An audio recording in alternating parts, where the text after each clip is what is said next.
Hi guys, I am back. Tapos tayo sa ating first patient. Ang ating next patient naman ay nakaschedule between 9:30 to 10:30. And then from 10:30 to 11:30 meron tayong pangatlong patient. And then pumunta na ako sa aming office para sa aming Christmas party lunch potluck. And then after noon, meron pa tayong dalawang pang pasyente sa hapon. So busy ang ating araw for today. Kaya naman kailangan talaga natin ng espiritu ng coffee. I will be back later guys. Okay guys, nandito tayo sa ating next patient of the day. Pero bago ang lahat, magpalit muna tayo ng badge. Dahil ito nga ay from a different agency. Magmadali na tayo guys para tayo ay makaabot sa ating Christmas party potluck. So ganito ang ating buhay, papalit-palit tayo ng badge. Depende yan kung anong agency ang ating patient. Kunin natin ang ating hand sanitizer. Lagay ko lang yan sa aking badge and I am ready. I will be back. Bye for now.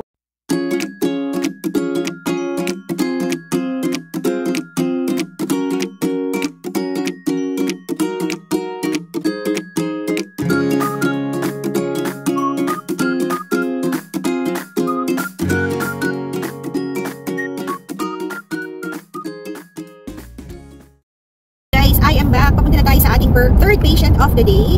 Nandito na naman tayo sa countryside at kung nakita nyo yan, meron tayong nadaan ng mga kabayo.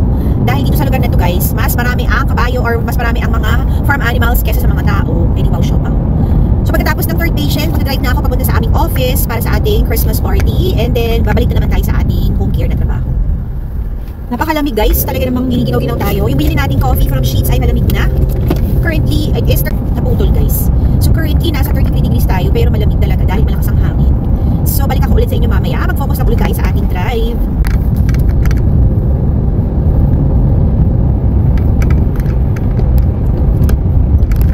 Okay guys, ito na tayo sa ating third patient of the day.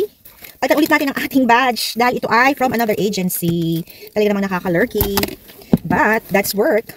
Huwag na tayong umarte. Alright, I will be back. Medyo nagugutom na ako but save natin ang ating gutom para sa ating potluck. See you guys later. Hi guys, I am back. Tapos tayo sa ating patient number 3 at ipalit na natin ang ating badge dahil ang ating next two patients is from another agency. Pero bago ang lahat, tayo ay mag-drive muna papunta sa ating workplace para sa ating Christmas party. So, darating tayo dun guys by 11 or 12 p.m. And then meron ako nakaschedule na 1:30 and then 2:30 ng hapon. Medyo gutom na tayo pero hindi na tayo kakain dahil meron tayong partihan na magaganap. Okay guys, mag-drive na ako. Pero yun namang malamig. Kaya naman ang ating Santa hat ay huwag na natin tanggalin yan.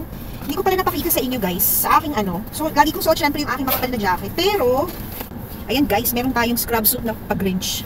Syempre naman, i-feel natin ang spirit ng Pasko. So, let's go! So, according sa aking GPS, aabot ang ating biyahe ng 40 minutes. Kunin ko lang yung aking water dahil nauuhaw na rin ako. Yeah! Inom muna tayong tubig guys. Dahil tayo ay nag-coffee. Ano ba naman itong ating tugtog? Lagi na lang siyang umeksena. Okay, let's go!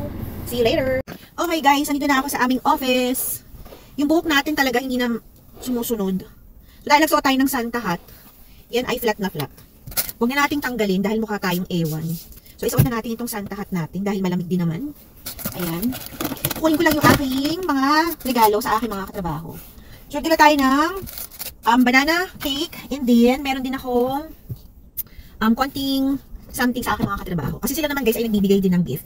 Hindi naman required, pero pa-thank you lang natin. Nothing fancy.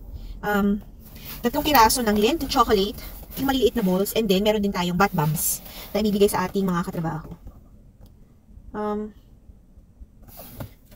Hindi ko alam kung magdadala pa ako ng water. Meron naman sigurong water sa loob. Kunin ko din yung aking paperworks guys. Okay, tara na. Ready na tayong kumain. For him to go, and then the cops came and said, because he kept, and the cop showed up and said, if he wants to go, he's allowed to go. And we just say what.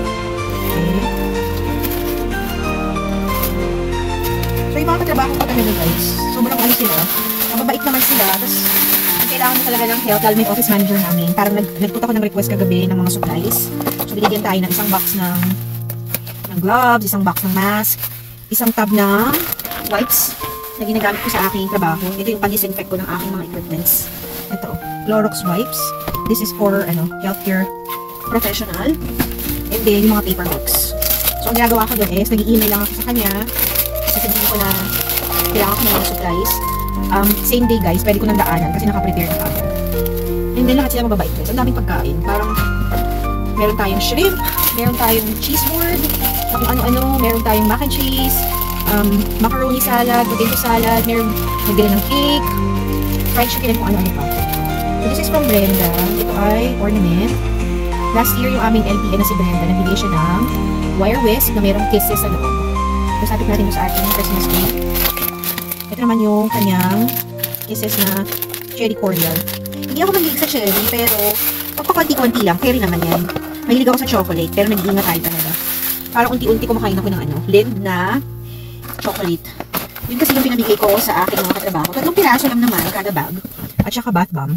So binigyan ko sila ng isang bath bomb. And 3 Lind chocolate. So hindi naman palagi, no? So syempre na-appreciate natin yung ating mga katrabaho. Matagal na ako dito sa company, guys. Almost parang mga ano na ako dito. Siguro mga 6 years na ako sa company. Hindi ako full-time, pero ako yung primary therapist nila sa West Shore area.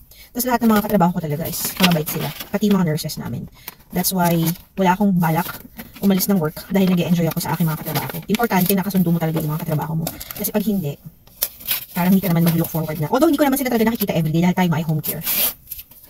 Okay. Meron tayo ditong isa pang card. Ito ay galing kay Wendy. Si Wendy ay ang aming social worker. Ganda ng card guys, oh.